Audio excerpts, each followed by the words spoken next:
நம்மளை நம்புறவங்களுக்காக நாம நம்பிக்கையோடு இருக்கணும்ல. அப்படின்னா இது முக்கியமான மிக மிக மிக முக்கியமான ஒரு காலகட்டம் தானே. அதனாலதான் அவ்வளவு அழுத்தமா நான் சொன்னேன். இந்த தேர்தல், இந்த கூட்டணி, இதெல்லாம் பத்தி நிறைய இந்த ஹேஷியங்கள் ஜோஷியங்கள் எல்லாம் நடந்துகிட்டு இருக்கு இல்லையா. என்னப்பா இந்த விஜய் இப்பதான் வந்திருக்கிறாரு, இவரு கூடலாம் யார் வரப்போறா, அவங்க வரமாட்டாங்க, இவங்க வரமாட்டாங்க, அப்படி இப்படின்ட்டு நம்மளை பற்றி ஒரு அண்டர் எஸ்டிமேட் பண்ணிட்டு இருக்காங்கல்ல. அதுனா நமக்கு புதுசா என்ன, 30 வருஷமா நம்மளை அண்டர் எஸ்டிமேட் பண்ணிட்டு தான் இருக்கிறாங்க.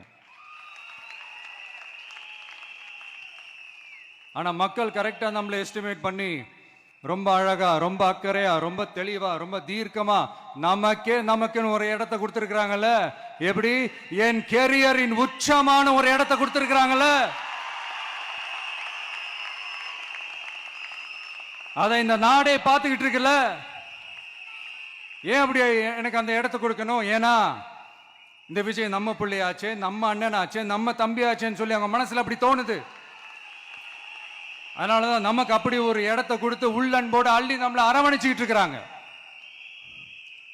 அப்படி நம்மளை நம்புறவங்களுக்காக நாம உழைக்கிறதே அது ஒரு பழக்கமாகி இப்ப அதுவே என்னுடைய ஒரு ஒரிஜினல் கேரக்டராகவே மாறிடுச்சு.